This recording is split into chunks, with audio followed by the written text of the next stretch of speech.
Hi, everybody. It's David Leis here, your proud host of Leaders on the Frontier Live, and a warm welcome to everyone who's joining us from coast to coast to coast on this episode as we talk about the sentencing of two leaders with the truckers' convoy. And what does that mean? What are your thoughts? Do we have justice? Was justice served? Or was it the process itself, the punishment?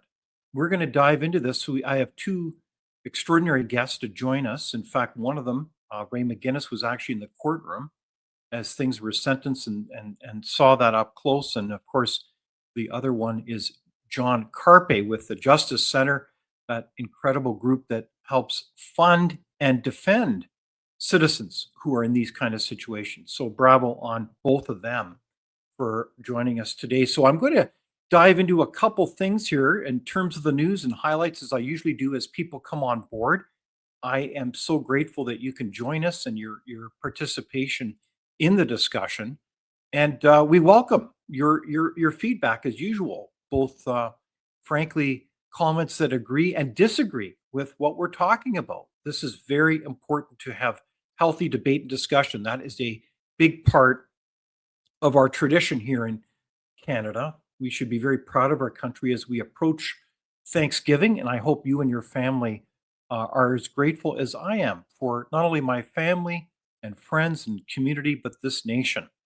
And I want to share with you, I think, an inspiring quote. I love history, as you know, and this is a quote from a former prime minister, and I think it underlines why we can be grateful to live in this country. I am a Canadian, free to speak without fear, free to worship in my own way, free to stand for what I think is right, free to oppose what I believe wrong, or choose to or free to choose those who shall govern my country. This heritage of freedom I pledge to uphold for myself and all mankind. John Diefenbaker, the 13th Prime Minister of Canada. So those are good words to remember as we look to Thanksgiving, what we can be grateful for as a country. I'm curious, what are you thankful for as we approach Thanksgiving? It's good to be thankful. So let's celebrate this country and remember it. So there's a lot going on in this country, and we appreciate your comments on the program, and we get thousands of them every month. And I want to share some of that feedback with you. Thank you, very thankful. I found your channel. This is the type of information we, the people, need to help our community stay blessed. Thank you very much. And thank you, Leaders on the Frontier. Your podcasts are incredibly informative. And that's from Crystal Corbett 5916. So keep the comments coming. And I want to share with you a picture. When I'm out and about in the country, it's amazing how many incredible people I meet, whether it's in Winnipeg, Toronto, all kinds of people say hi. And it's just really delight to meet some friends here. They came up to me and said, "Look, I really appreciate the conversations that we have with you." And so I wanted to just take a so called selfie. And that was a really delightful day to meet you the other day. So thank you very much for all your feedback. All right, so turning to the news. Wow, we have a lot going on, including meetings with our prime minister, again, with the president of the United States. And I wanted to share this clip with you. Let's be clear about the relationship as it stands right now. We are the second largest trading partner of the United States. We do a lot of trade going across the border where we're cooperating, first thing. Secondly, we are the largest foreign investor in the United States. $500 billion in the last 5 years alone, probably $8 trillion in the next 5 years if we get the agreement that we expect to get. Thirdly, there are areas, as the President just said, where conflict, maybe not so much conflict, we compete. There are areas where we compete, and it's in those areas where we have to come to an agreement that works. But there are more areas where we are stronger together, and that's what we're focused on. And we're going to get the right deal for America, right deal, obviously, from my perspective, for Canada. So there you have it, a bit of a clip there as the two leaders try to come to some agreement. They're still working on it. It's a very important one for our country. I believe one of the items that did come up is the possibility of starting up again the Keystone XL pipeline, and that would be a significant breakthrough as well. I also want to mention that I know they discussed different international matters, and one of them was, of course, President Donald Trump's announcement recently that there is a agreement with Israel and Hamas, that Hamas would agree to release all the hostages from that horrible tragedy and is part of the Gaza peace plan. So we'll see how that unfolds. I also want to mention about Canada Post. That saga continues. The last time I checked, and here's a brief clip. Other steps will need to be taken. Defending big cuts coming to a public service, sweeping reforms that have triggered nationwide demonstrations. A company is not viable, any organization not viable, if it's losing $10 million a day. A 158-year-old institution and tens of thousands of workers facing an uncertain future. Why the union is reacting the way they are is the only way you get those kinds of savings is through downsizing the workforce. This is the second Canada Post strike in less than a year, halting deliveries across the country.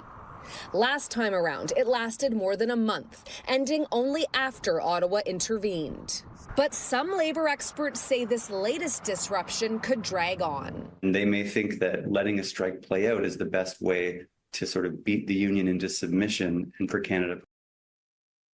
So, do you miss Canada Post as much as I do? Well, it's kind of mixed. I just wish Canada Post would be coming through, reliable. We need mail.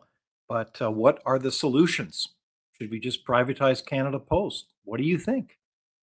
We've got a lot of challenges. And I want to thank you again for all your comments. Prime Minister Mark Carney is talking a lot about nothing. He is failing Canadians in spectacular fashion. That's from Robert. Thank you, Robert, for your comment. Julia says, thank you for your in-depth coverage of the concerns of Canadians. I always look forward to your shows. Well, thank you, Julia. Very kind. In other news, I want to mention that the government, federal government, that is, estimates as many as 47,000 foreign students are here illegally in this country. And that was revealed by Refugees and Citizenship Canada, revealed that at a House of Commons committee. So that's a lot of people. Also, it's interesting that there's a lot of debate now as the leadership contest emerges among the federal NDP. And there's a lot of news about that. You'll have to keep an eye on that and maybe come back to that as a full topic. But that's a very important race that's emerging. I also wanted to mention that it came out that according to, I believe, Stats Canada, that Cabinet yesterday introduced a bill granting itself new powers to suspend or cancel temporary permits for foreigners let into Canada. It follows figures from Immigration Minister Diab's department that over 3 million foreigners are here on valid or expired permits.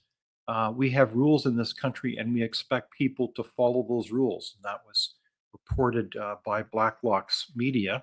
And in other news, it's interesting that Canadian export figures are going in the wrong direction, according to the latest trade data, with one economist worried it would jeopardize third quarter growth, while another said the outlook is bleak given the latest tariff challenges and internal issues in Canada. And that was reported in the National Post. And a fascinating story that I did come across, and this was by BC Premier David Eby, who actually spoke recently that he admits decriminalization of drugs was a mistake. Barely a year after BC Premier David Eby was still fiercely defending drug decriminalization as a critical means to save lives, he told a Vancouver crowd this week that the endeavor was a mistake. Quote, I was wrong. It was not the right policy, Eby told a luncheon organized by the Urban Development Institute. So I think that's, it's not common today to have an elected official admit that they felt that they were wrong when it came to policy. So go figure. That's certainly a very important issue with all the tens of thousands of people that have died in this country of drug overdoses. The other note I want to make has to do with the Attorney General of Canada, Sean Fraser. who said Canadians must be very, very careful that ruthless governments do not steal their rights. Attorney General Sean Fraser yesterday told reporters Fraser complained provinces' lawful use of the Charter of Rights notwithstanding clause could spell, quote, our future downfall as a nation. What do you think of that comment? The notwithstanding clause was obviously an essential part of reaching a constitutional agreement. That would be a good one to dive into, perhaps with our panel today. And finally, let's celebrate the Toronto Blue Jays. Our Canadian team beat the other day the Yankees 5-2, and that was in Game 4. And now they proceed. They won the American League Championship, and I believe that's been a while, since 2016. So that's really quite remarkable. So let's celebrate the Blue Jays and hope for all the best. Who do you cheer for? It would be a question. So now we want to turn to our topic at hand, and it is quite an interesting story as we've watched the trials of Tamara Lich and Chris Barber, key leaders in the court case as they led and were involved with the truckers' convoy. The sentencing was on Tuesday, and so the judge involved handed down a sentence. So on that note, I'm very grateful to welcome our two extraordinary guests. I want to welcome John Carpay, who's the president of the Justice Center. Good to see you again, John. Glad to be back with you, David. And of course, we have Ray McGinnis, who's a senior fellow at Frontier. He's also an author. He's an overall great guy and intrepid researcher. And I should note that John is the author of a book called Corrupted by Fear, How the Charter Was Betrayed and What Canadians Can Do About It. And Ray is the author of the book on Justified, the Freedom Convoy, the Emergencies Act, and the Inquiry That Got It All Wrong. So I recommend both those books to you. I think they bring, both of you gentlemen bring a very thoughtful perspective on all these related events, including today. So it's remarkable, Ray, that you were in the courtroom on Tuesday when the sentencing happening. Can you tell us what happened from your perspective, and what was the sentence?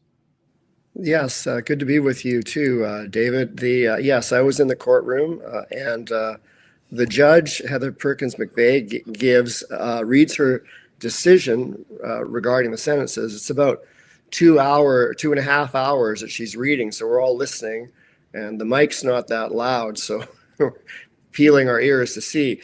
And she goes through a lot of other examples of other court cases, but nonetheless, the bottom line is that she gave sentences. She talked a lot about how conditional sentence where is a kind of incarceration, she said, but she's not imposing any probation. She's given, Chris Barber is given an 18-month conditional sentence and a concurrent 3 months conditional sentence, the first for mischief and the second for disobeying a court order for injunction to honk horns, although he never did honk a horn, but he said something on social media. And then Tamara Lich also gets the 18-month, but then she's given credit for 74-day equivalent in jail already, and so she gets 15.5 months. As I understand it, they both get 12 months of house arrest, and followed by 3.5 months and 6 months, respectively, of curfew, where they cannot leave their homes between 10 p.m. and 5 a.m. Now, there are some additional things to note. They can go to any medical, dental, or appointments, religious services. Chris Barber can go and shovel snow at his parents' place. He can also go in a truck on any assignment, cross interprovincial borders or the U.S. border. If he's on a trip that takes all day, he could stop at a cafe and have a bowl of soup or whatever. So there's some flexibility on these. If Tamara was off to do a concert, was paid for performing in a live concert, that would be a reason for her to also be able to leave her home. So there's some flexibility here, but that's sort of in a nutshell the sentences they've received. Well, thank you, Ray, for summarizing that and for being present in the courtroom. And before I turn to John Carpay's reaction, I wanted to ask you, Ray, what was the atmosphere in the courtroom? Was it packed? What was it like? So in that courtroom, I guess that it was packed. I guess there'd be about 180, 190 people in there. And I would also add that in the judge's long reading of her judgment, she would mention things like, well, they were peaceful and so on. But then she would say, but the government invoked the Emergencies Act, which is a sign of how serious things are. She does not mention in her judgment, oh, and by the way, a year later, a federal court ruled the government acted unconstitutionally. So there's all kinds of things that are red flags for me in the way she reaches her decision. Okay, well, that's very interesting, and we'll come back to that in a sec. So, John Carpay, your response, what's your take on this? Were you surprised? I didn't know what to expect. I was so relieved that they were not going to be locked up in jail. That would be horrible and extremely unjust. And, I can't read the tea leaves here. Like anybody who tries to predict a court outcome is a fool. You never know until the ruling is rendered. So I was happy about that. And, but I'm disappointed at this is a broader issue, but it's the double standard at play. If Tamara Lich and Chris Barber had been dark-skinned Aboriginal gay Muslims trying to control the Earth's climate, and they had gone into Ottawa and done the same thing, they would not have been criminally charged. The Ottawa residents would have, some of them would have complained about the inconvenience, but there wouldn't have been this outrage that was expressed by people. And I don't think that there would have been criminal charges at all. And we see the double standard at play, for example, when there were Muslims praying in the middle of the street at Yonge and Bloor in Toronto, and the police condone it, when in fact obstructing a street is a criminal code offense. To interfere with the lawful use and enjoyment of property is a criminal code offense. If you're trying to get into your car, or trying to get into your house, or trying to get into a synagogue, mosque, church, and if somebody physically blocks you, that's criminal behavior. You cannot interfere with people lawfully using and enjoying their property. You cannot interfere with the enjoyment of public property like streets. So where we have fallen off the rails, we could assume for argument's sake that the criminal conviction, was a reasonable outcome. If that's true, the question is, why are other people protesting for different causes not getting prosecuted? We saw Aboriginals protesting against residential schools at the legislature in Manitoba, tearing down and vandalizing a statue of Queen Victoria. Mm-hmm. That's blatantly criminal conduct in broad daylight with police watching. Police did nothing. Nobody's charged. And the Manitoba Crown prosecutors announced later, no charges will be laid. And it's like, well, because why? Because there's this governmental sympathy for the cause that they're protesting. It shouldn't be that way. The cause that you're protesting, whether it's against residential schools or against vaccine mandates, whether it's about climate change or taxes or abortion or whatever, the cause that you're protesting for or against should be completely irrelevant from a law enforcement standpoint. Okay, so if I hear you correctly, John, and I'm not trying to put words in your mouth, you'd say you're relieved by the sentence. At the same time, you would say this has been an unequal application of the law, given all the above that you talked about, from all kinds of protesters downtown Toronto, right across the country, ripping down statues of Queen Victoria in the legislative grounds of Winnipeg. I mean, it just goes on and on. So turning to you, Ray, when we look at this, what's your comment? Were you surprised by the sentencing? Any initial reaction? It's just like almost being blindfolded and trying to throw a dart at a wall. I think of the judge's decision and how she gets there. a bit like sitting with somebody at a dining room in a restaurant, and the person you're sitting with is going over all the menu items and saying, maybe I'll have the pork chops, or maybe I'll have the hummus, or maybe I'll have the fried chicken, or maybe I feel like shepherd's pie. Like she goes into like saying, well, they were peaceful.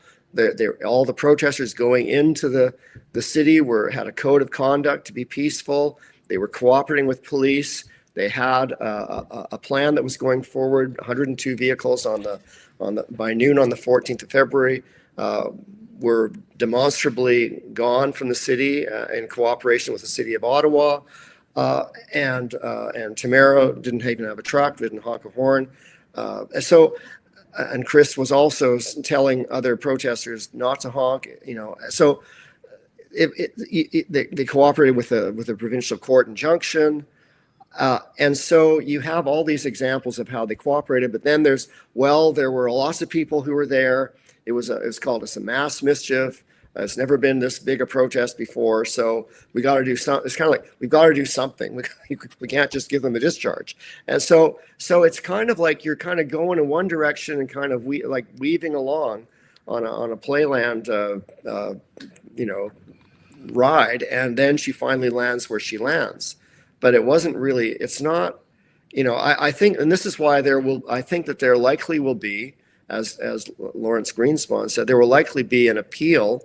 Not of the sentences, but of the conviction of mischief, because there are issues regarding, during the trial, they're pointing out the Crown saying, well, we have these 12 victim impact statements, but then you find out only 3 of the victim impact statements have victims naming the co-accused, and then none of the 12 ever had any encounters with the 2 accused. So there's lots of problems with what's going on in terms of what's building the case and the reasons for the sentences. Okay. So at the court case, because you were there in the House, was the reaction generally one of relief? What was your sense of the response? So Chris Barber received his sentences first, and after he's asked to stand, and after the sentence was delivered, there was clapping in the gallery by almost all the people. I think most of the people who were in the gallery were supporters of the co-accused, and the same for Tamara. There were some people who were there who were hoping that the judge would throw the book at them and give them 7 and 8 years. So it wasn't one position, and then there were also a number of people from the alternative media and a number of people from the mainstream media that rarely ever show up in this trial, but there they were for the final event. All right. Well, before I turn to John for further comment, we're getting a lot of comments from the audience. Sheridan says, agreed, it's further punishment for going against the state narrative. I believe it was referencing COVID-19 lockdowns. Kelly says, this was such a farce and making everyone afraid to speak out. What do you say, John? What's your comment on this? I find it interesting in a bad way and odd, but in a bad way, that if supposedly that there were crimes committed in Ottawa, which is possible because interpreted broadly, Section 430 of the Criminal Code against mischief. There's different kinds of mischief. Vandalism, property damage is one kind, but the other kind is what I referenced earlier. It is to interrupt or obstruct or interfere with the lawful use and enjoyment of property. Right? You cannot physically interfere with or get people to stop using their property. So allegedly, there were some Ottawa residents that had problems getting into their apartment buildings or getting out of their apartment buildings because the road was obstructed, and if they were maybe driving out of the underground parkade. But if this is true that there was actual criminal conduct in Ottawa, in that sense of interfering with lawful use of property, if that's true, why were there no criminal charges laid in the first 3 weeks, right? Because if it was a crime, the policeman could have said right there, hey, you your car is blocking, you're preventing people from getting into and out of their underground parking to go home, right? Because downtown's it's not houses, it's apartment buildings. So I'm criminally charging you with obstruction, right? So there were, to my knowledge, and I was not there on the ground, of course, the Justice Center was providing lawyers for the truckers. So we had lawyers there on the ground throughout the 3 weeks. But I did not hear of any arrests prior to February 14th. We get the illegal invocation of a national emergency, contrary to the Emergencies Act. There was no national emergency. The protests in Windsor, Ontario and Coutts, Alberta had been resolved. So we had a local protest in Ottawa that had dragged on for a few weeks that was causing inconvenience to some Ottawa residents, but that's not a national emergency. So what stinks to high heaven about the whole situation is that ostensibly the Crown is saying that, oh, well, Tamara, Lich, Chris Barber committed crimes and other truckers committed crimes. Well, why in the first 3 weeks were no criminal charges laid against anybody? Right. No, it's a very powerful point, John. Look, if somebody's a nuisance, you charge them right away. You don't dawdle around for weeks. And in the meantime, if anyone reads, and I encourage you to do this, is take the time to read the decision by Justice Mosley on the illegal invocation and use of the Emergency Measures Act. I mean, Ray, you've written all about it. You had that farcical inquiry that was held before.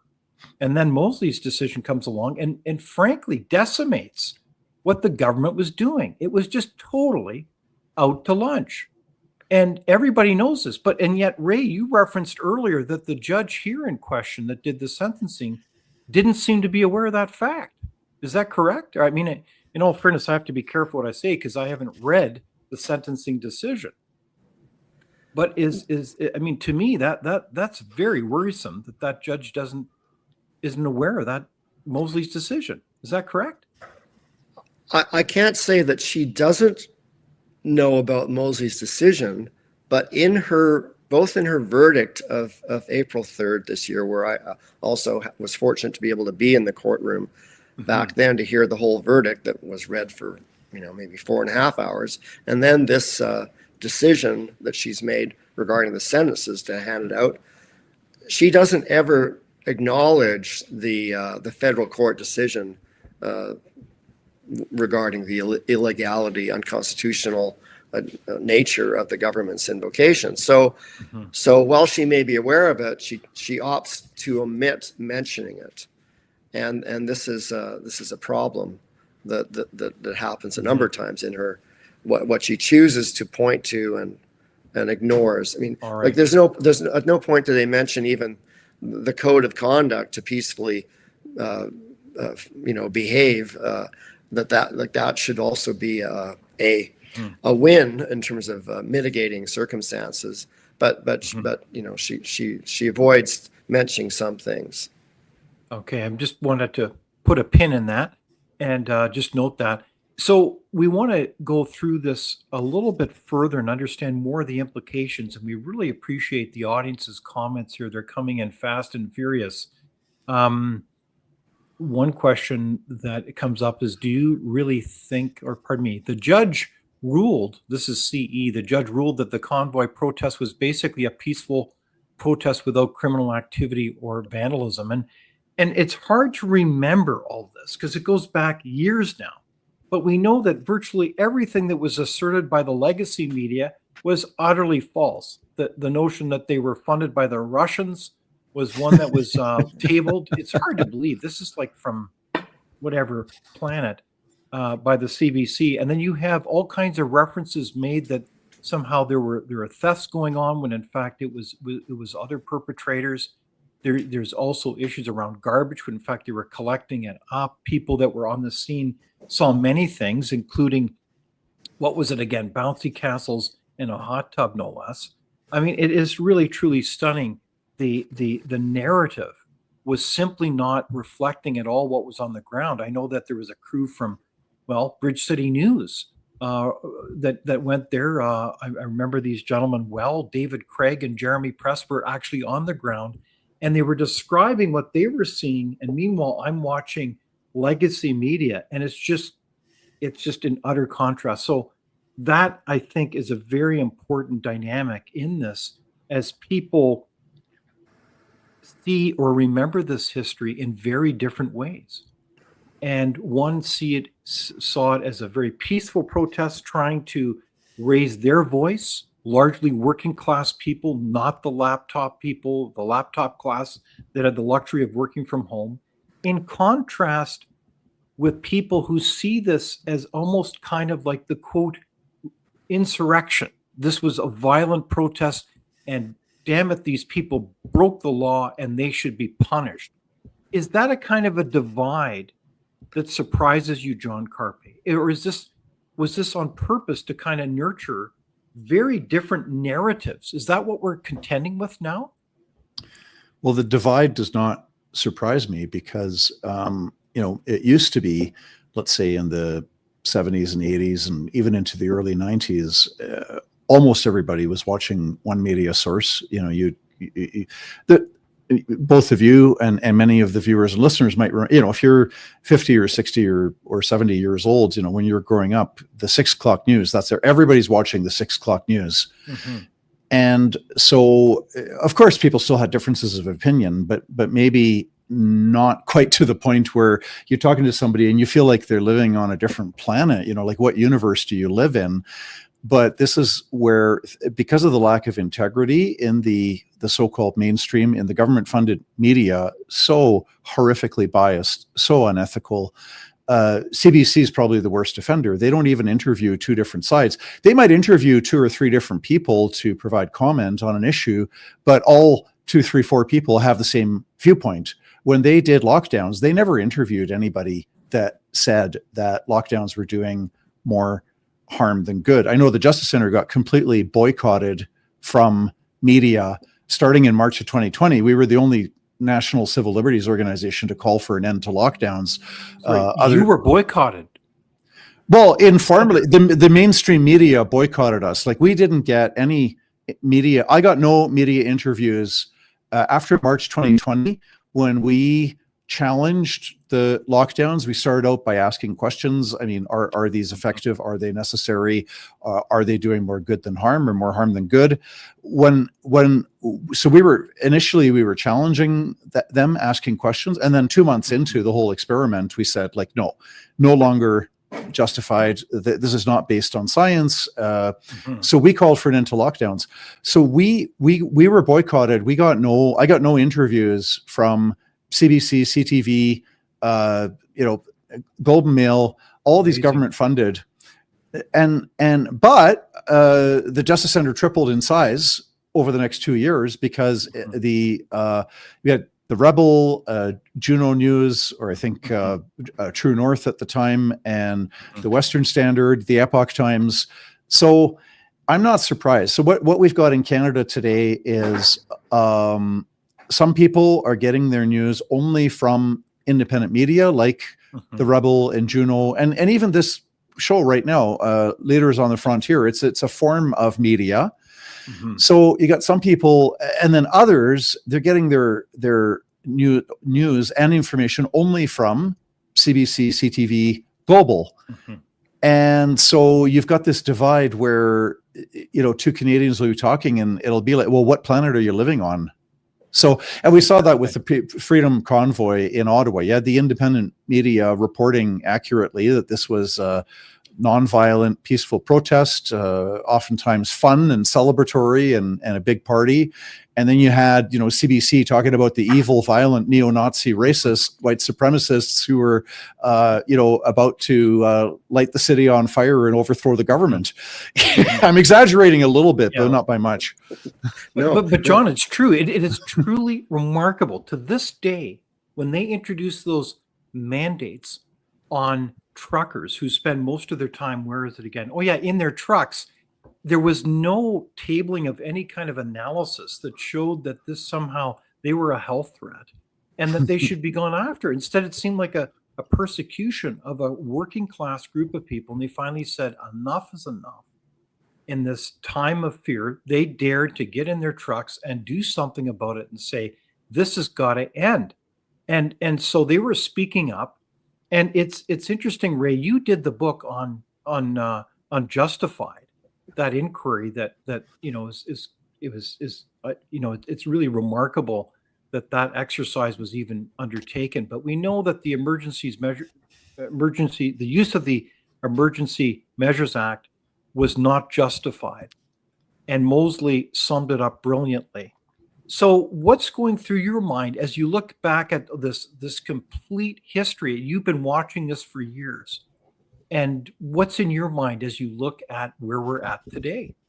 So just picking up off of what you and John have been talking about, like even when it, like not only the disconnect between the alternative media and the mainstream media, but someone like Marianne Cloak, a 34-year senior reporter with the CBC in Winnipeg, and knows people, they know her. She's like a household name for some people in some parts of Winnipeg, and they're telling her about what's going on, and they want her to go and show up at a protest around the 26th of August of 2021, where you have people who are unvaccinated together with vaccinated people. I think the vaccinated people were either tearing up their vaccine passports or burning them like draft people did in the Vietnam War in the States.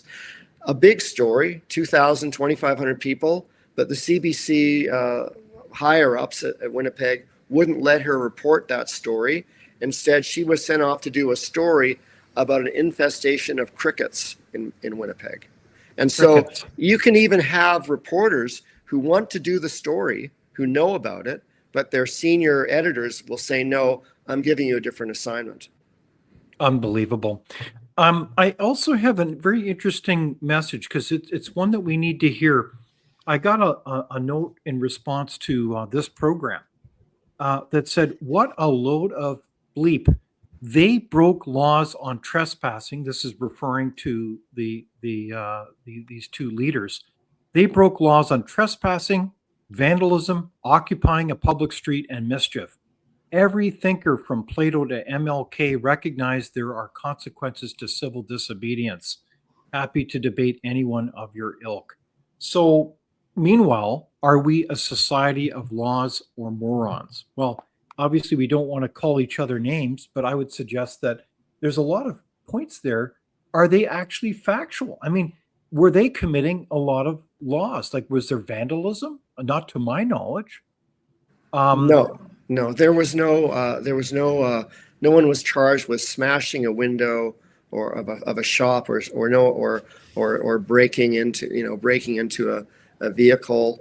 Emergency lanes were almost entirely open all the time. There were some points of confusion. There was one situation, in one intersection, where the police contacted some of the key volunteers with the convoy and said, you're blocking the roadway. And then when they went to the place in question, it turned out that the vehicle in the way of the emergency lane was a City of Ottawa vehicle. So you can have allegations, but then if you drill down and find out what's actually happening on the ground, the situation may be very different. You have people saying that the homeless were having food stolen from them by protesters. And when you have protesters coming all the way across the country being offered free food from Hutterites and in Manitoba and so on, and then they arrive in Ottawa, and then there's a Shepherd of Good Hope has, everyone welcome to, come into our have a free soup or whatever. And apparently a number of protesters thought, oh, that sounds great. So they went in there, but then it was portrayed as they've gone in to have a free lunch, which is available to anybody who wants to go in there. Then it was interpreted as, well, they're stealing food from the homeless. They've had a bowl of soup and a sandwich that somebody else should have had. So it you go down to the granular stuff, and it's not the story that's on the headlines in the Ottawa Citizen. Exactly.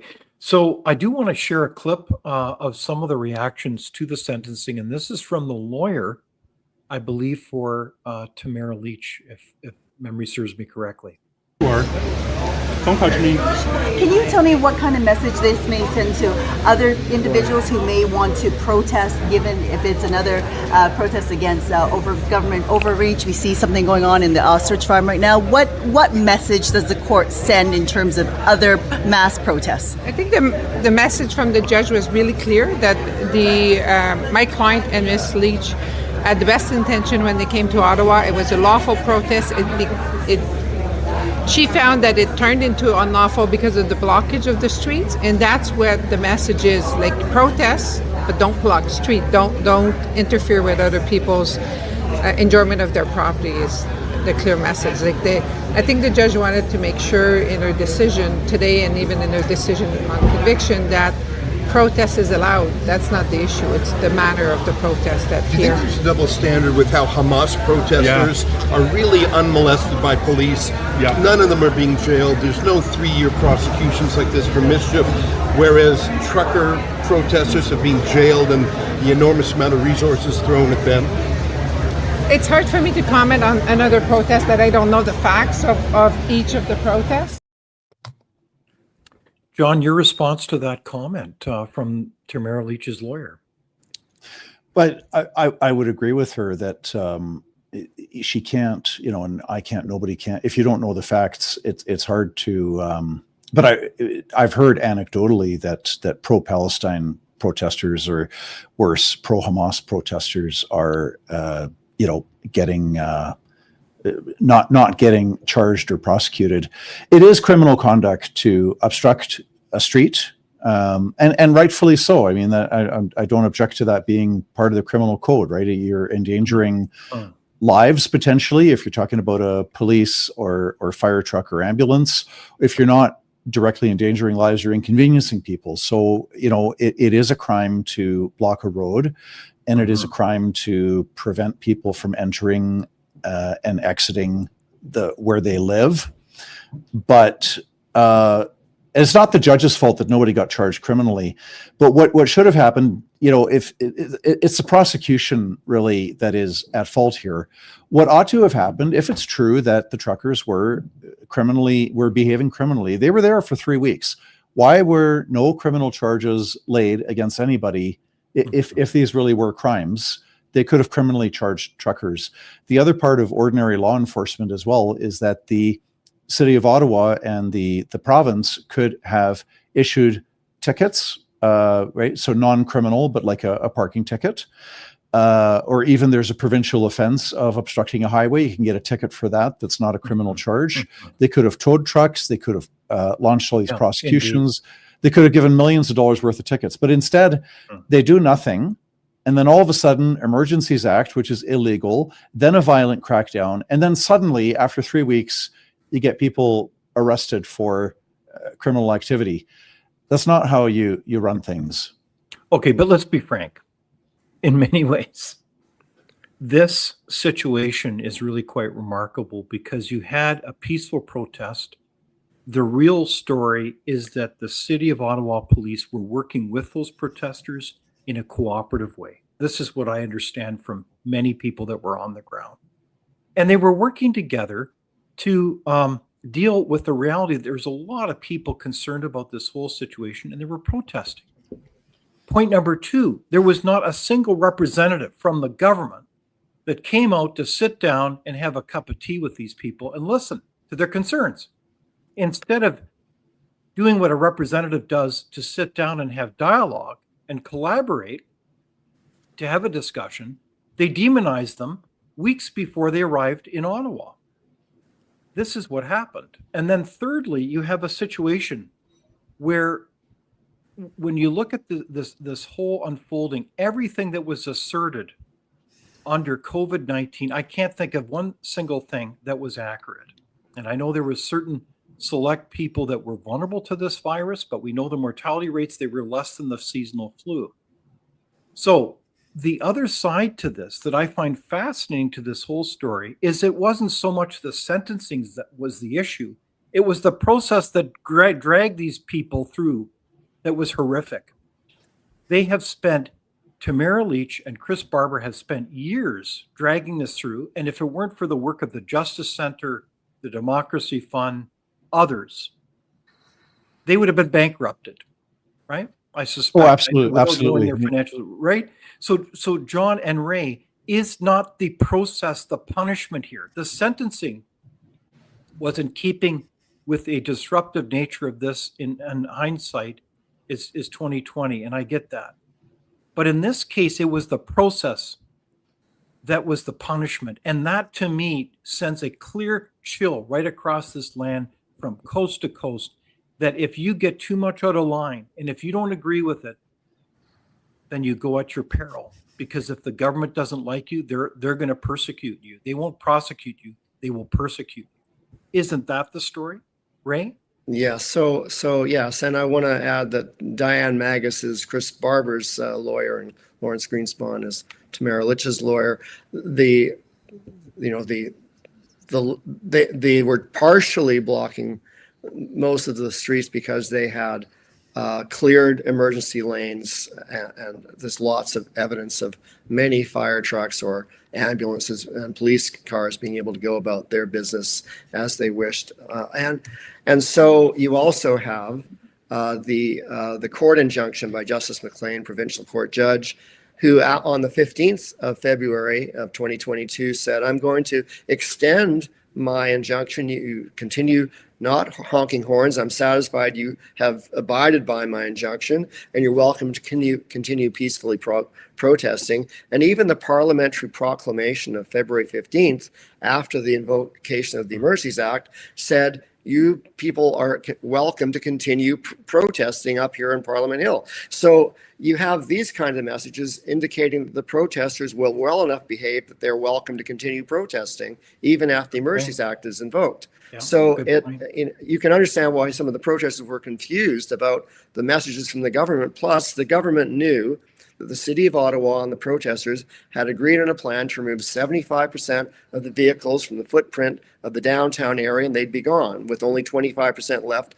along Wellington Street and adjacent streets. So wouldn't you want as a government to say, let's wait and see if this materializes, and on the morning of the 17th, we can decide what the situation is? But no, they wanted to invoke the Emergencies Act as is indicated when the Prime Minister was asked under test cross-examination on the 25th of November 2022 when they first thought of invoking the Emergencies Act, and he said, quote, from the very beginning. From the very beginning. So things are coming to an end, and then they drop the neutron bomb of the Emergencies Measures Act. Right. What? It would almost be like that. Like if there was a war going on, and you're winning the war, and the other side is on the verge of defeat, or maybe not victory, defeat, but you're on the verge of signing a peace treaty, and then you just decide, drop an atomic bomb on the other side when you're on the verge of signing a peace treaty. Doesn't make any sense. And I was not in Ottawa personally, but I can verify or corroborate, agree with what Gary has said, that we were on the verge of a deal. We had a deal signed that as described, the trucks, the vast majority of trucks were going to leave Ottawa. A resolution had been achieved, and so this government just wanted the power trip of seeing the police on the horses trampling old ladies and using the truncheons, the batons, beating people up. They wanted that. They enjoyed that. Some people get a kick out of using power that way, which is sick. They want the narrative. They want to give the narrative that these people were violent, despicable insurrectionists, and they should be demonized, when in fact it was just the opposite. They were speaking up, trying to bring voice to so many people that were voiceless. They came forward to speak up within our democratic tradition, and they did so peacefully. Yeah. So within this context, this is where I'm getting back to the question. It's not the sentencing, it's the process that's the punishment. Is that not the issue here? That's what's going on here. And they've strung out this court case now for years because they want to keep this narrative alive. Yes, is that not what's going on here, Ray? Yes or no? Yes, they're keeping the narrative alive. And at every, the on again, off again trial for 45 days, and then the verdict, and then the sentencing hearing this summer. An example, just after the sentencing hearing in 23rd and 24th of July of this summer, then Andrew Coyne, who's often on the CBC, does a commentary for the Globe and Mail, reminding people, well, you might think the Crown asking 7 and 8 years for this pair is excessive, but remember, these people were trying to overthrow the government. I mean, this is nowhere in the verdict of Justice Perkins McVeigh or in her sentence decision that she delivered earlier this week does she say that these two people or that the protesters themselves writ large were guilty of treason or sedition or trying to plot to overthrow the government. Neither did CSIS agree that that was the case, etc., in the POAC. But nonetheless, these kinds of statements can be made, and they can make them with impunity because, no one's going to take Andrew Coyne to court for saying that in the Globe and Mail. He just says it, and many people willingly believe it.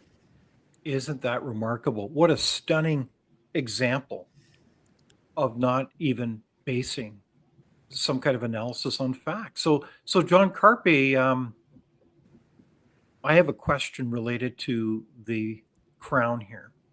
Who's really going after these people? Who's really behind this? Like we know that Crown prosecutors are supposed to be independent and grounded in the law, but we know that there's not a full sound barrier or a full wall between the political realm and, but who's really driving this? Would you care to speculate? Well, there's supposed to be, and I think there generally, for the most part, still is in Canada. But in a free and democratic society, in a democracy where the rule of law is respected and applied, what you always have is a separation of the Crown prosecutors are separate and apart from the politicians. And that's a very good thing. It's a very healthy thing. You don't want to be in a country where, for example, if the premier's nephew gets pulled over for impaired driving and gets criminally charged, you don't want to be like what the reality is in most of the world. The premier would hear about this and he'd phone up the chief of police or the chief crown prosecutor and he'd say, hey, my nephew, he's a goofball. Let him off easy this time. Just give him a warning. And this is par for the course in most of the world and for most of human history. But we have incredibly minority of countries in a minority of historical times have this healthy separation where the prime minister, the premier they're separate from the crown and the prosecutors, and they're acting independently. So I would hope that is the case in Ontario. This is the Ontario provincial government that has the administration of justice, right? So there are Crown prosecutors that prosecute certain offenses, I think mostly drug offenses and whatever, but they're a minority. The vast majority of Crown prosecutors are employed by the province, okay? So it's the Crown prosecutors that are part of the Ontario government, that are paid by the Ontario government. They are going after Chris Barber and Tamara Lich. Now, are they doing that on the instructions of Doug Ford? I hope not. I would like to believe that the Doug Ford and the cabinet ministers and the members of provincial parliament are not instructing this. However, if I'm correct on that point, and I hope I am, because that would be like a healthy democracy where we respect the rule of law and we're not corrupt. If I'm correct on that point, then there's something pretty sick about the Crown, and I've been very critical of them. They publicly complain that they don't have the resources to prosecute people accused of rape and murder and serious assault, aggravated assault. You've got people walking away without a trial, and they say, oh, we don't have enough resources. And so shame on the provincial Crown in Ontario for devoting millions of dollars worth of resources to prosecute. How much do you think they spent, John, on this? Millions. Easily. Millions. Yeah. Meanwhile, the last time I checked, we've got over 100 churches burned to the ground in this country. To my knowledge, not a single prosecution. Not a single one. I hope you're wrong, but I haven't heard either. But Yeah, it's well, when the Justice Minister Sean Fraser brought in Bill C9, the Combating Hate Act, a few weeks ago, he said that he was motivated by rising anti-Semitism, Islamophobia, transphobia, homophobia, said nothing about churches being burned to the ground. So he's Bill C9. He's fixated on anti-Semitism, Islamophobia, homophobia, transphobia, nothing about arson that destroys Christian churches. So this is, I think, the larger perspective, the significance of this. Not only have they dragged these people through a long process, and I'm not denying if there was mischief, charge them and may justice be served. But justice also needs to be perceived to have happened here. And this is, for me, a great concern, is that anyone looking at this says, well, what are they doing here? When so many others are not prosecuted, but to the point, we have a situation that this raises, frankly, a lack of trust or confidence in a system that should be serving us. I mean, this is a very important element of the rule of law in our tradition in Canada. And it's interesting, there's a comment here from Sam, Student Against Mandates. It's a great group. Says, shouldn't Forbes' government not held responsible for clear abuse of power is a current trend that has to be dealt with. This can't continue. Well said. So, I mean, that's the point, and we've got all kinds of reaction across the country. In the Western Standard, one of the points here is the sentencing of the Freedom Convoy organizers represents a two-tiered justice system that comes down hard on wrongthink while showing leniency to actual violent criminals. Consider the evidence. This goes on and on and on, these examples. So is that the problem? We've got a two-tier justice system now in this country based on how you think, how you act? Yeah, certainly we do. I want to also mention something that goes on in the decision and the verdict of the judge. It's clear that she acknowledges that there was not one convoy coming from the west that Tamara and Chris were pivotally involved in, being key people, encouraging all the way from, Alberta and other people coming from BC before them. But there were 13 convoys. There were other people who were organizing convoys from Windsor and from the East Coast and Quebec and so on. And the judge said over and over again that she understood that these two could not be held responsible for, this wasn't as though that they could say something even to the press and everybody else would fall in line, because there were a lot of people that said, well, I didn't go to Ottawa because of Tamara Lich and Chris Barber, never heard of them. So they're not the president and king and queen of the protests. They're simply two people who ended up being before the cameras, she in particular. But so it's not it's dishonest to think that they could have been responsible for all that went on there. I've lost a bit of my train of thought in response to what you're saying. It's a movement. It's a movement, not an organization. This is not like in a business. You've got a CEO. The CEO tells the employees what to do. The employees typically follow instructions, and you could fairly hold the CEO responsible for what the employees do, because it's an organization, and the employees follow instructions, etc. This was a loose movement. And as Ray said, Tamara and Chris were not, in charge of it, in a position of authority where people were going to obey their instructions. Right on. Well, we've had quite a conversation today on this live program, and as we come to an end, I'm going to turn to Ray and John and ask them about where do we think we need to go from here. But I did want to highlight a couple things, one of which is a fascinating book that I have come across. It says, "Thank You Truckers, Canada's Heroes and Those Who Helped Them," by Donna Laframboise. And there's a short video that's about to be released at Frontier. This is the book here. Sorry, I didn't get that, Madam Producer, to you to display. But it's called "Thank You Truckers, Canada's Heroes and Those Who Helped Them."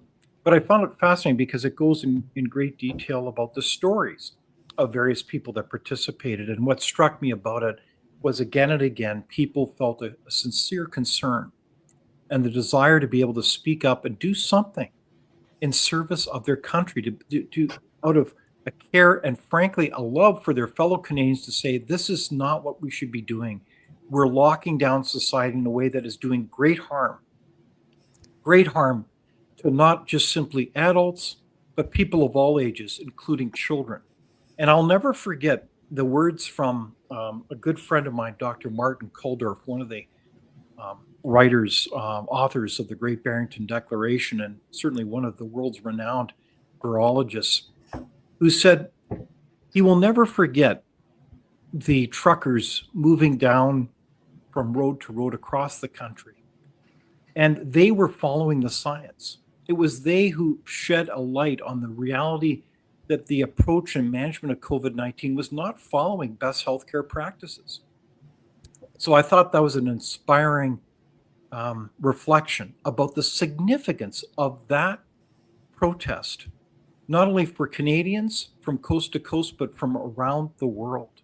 And as you recall, in the aftermath of that protest, it was finally then that provinces started dropping these mandates and realizing they had gone far too far, and that we needed to be able to bring some common sense to bear to this public policy. So I think this is part of the larger perspective that we need to keep in mind as we reflect on this case. But I want to turn to you, Ray, first, and then John. Where do we need to go from here? Well, what we need to do going forward is not do what the government at the time, or what the Public Order Emergency Commission was determined to not do as well, which was to refuse to discuss the problems with the mandates, the vaccine mandates, and the pandemic measures. I mean, the Public Order Emergency Commission, examining the government's response, said we're going to discuss the conduct of the protesters. At no point will we discuss in the next 6 weeks. We're never going to discuss the pandemic measures and the whole reason for why the people eventually felt they had to travel to Ottawa in the first place. And we also are we need more clarity from about now that we have this decision, like what does it mean now to have in the charter rights the freedom of public assembly and free speech? If you go and decide to put your protests in a given park, a boulevard, a parkette, maybe if you're occupying a number of lanes of a roadway but leave one open for an emergency lane, and still you're ending up being charged with mischief. It's not clear to me where I would protest in public space. Given too, all of the protesters, as Chris Barber said, all the trucks were moved into position because a police officer said, "Here, you come this way and you park here." So yes, so it's confusing to protesters if they're parking at the instruction of police to then be told that they're committing mischief. Right on. Well said, John.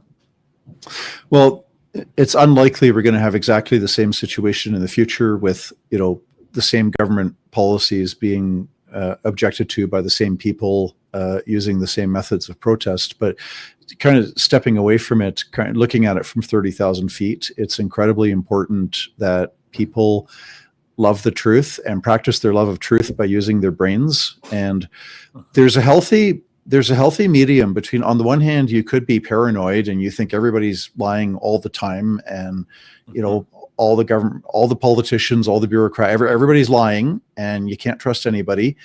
So that's unhealthy.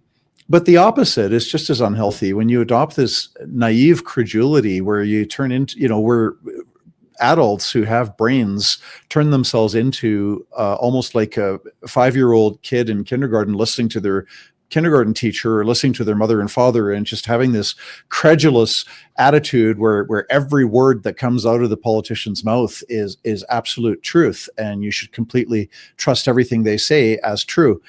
There's a healthy medium between that paranoia and that naive credulity and kind of the overtrust. And I think we need to learn from that. And when governments take away our rights and freedoms, whether one of them or a whole bunch of them, things like free speech, religious freedom, peaceful assembly, peaceful protest, freedom of association, the right to bodily autonomy, to not be pressured or coerced into receiving a vaccine or other medical treatment.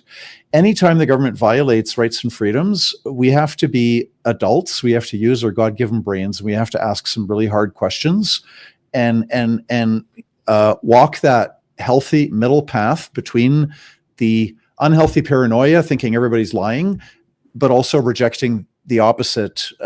Everybody's telling me the truth. So that's what the important thing is to resist tyranny, is to love truth and to ask tough questions and to think things through. And where appropriate, where applicable, peaceful non-compliance with unjust laws is absolutely foundational. Right on. Well, gentlemen, it's been quite a far-reaching conversation today. I want to thank both of you for your incredible work and analysis and participation really over the years and the difference that you both have been making. So thank you for joining us. And I want to thank our audience as well for your incredible participation. I want to just encourage you to continue to take heart, to share the program. If it matters, please share it. It's important that we continue to search for the truth together. And as we say, if you're not having healthy debate and discussion, you're not thinking, and nor are you free. So on that note, thank you very much, Ray and John. And thank you for the audience for joining us. And be sure to join us next week as we continue the conversation the same time and same place on Leaders on the Frontier. Thank you. Thank you. Thank you for watching Leaders on the Frontier. We're a nonpartisan think tank. We explore ideas, policy, and practical solutions that can make a difference in the lives of Canadians. We do not accept any government funding. We work for you. Thank you for supporting Frontier. Visit fcpp.org to give. While you're there, be sure to check out our latest articles and research. Without open discussion and debate, you're not thinking, nor are you free. Comment below. We'd love for you to join the conversation.